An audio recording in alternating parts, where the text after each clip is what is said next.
నా పేరు సుమన్, అది మల్యాల గ్రామం. నాగా 369 ఏవేటి చూడడానికి వచ్చినాం.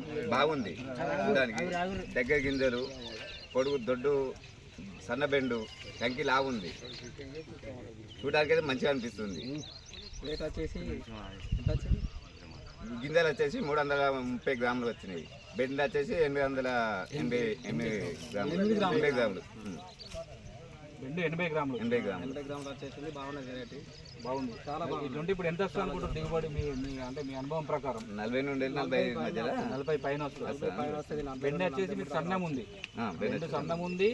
పై వరకు కూడా పై వరకు కూడా గింజలు వచ్చినాయి. కలర్ కూడా మనకి మార్కెట్లో అయితే కలర్కి ఏ కలర్కు డిమాండ్ ఉంది అదే కలర్ వస్తుంది. బ్రహ్మాండంగా ఉంది. బరువు చూసినా మనం ఇందాక బెండ వచ్చేసి 80 గ్రాములు ఉంది. ఒలిచినటువంటి మొక్కల యొక్క బరువు వచ్చేసి మనకు 330 గ్రాముల వరకు వచ్చినాయి. అంటే ఈ రకంగా ఉన్నటువంటి ఈ వరుసల సంఖ్య కూడా మీకు అడ్డం వరుసల సంఖ్య ఎంత వచ్చినాయి? 18. ఈ మొత్తం నిలువు వరుసల సంఖ్య కూడా 44. అంటే గింజకి 44 వరుసలు ఉన్నాయి. ఈ రకంగా ఉంటే మీరు ఎంత దిగుబడి రావచ్చు అనుకుంటున్నారు? 40 40 40 క్వింటాలు. ఓకే.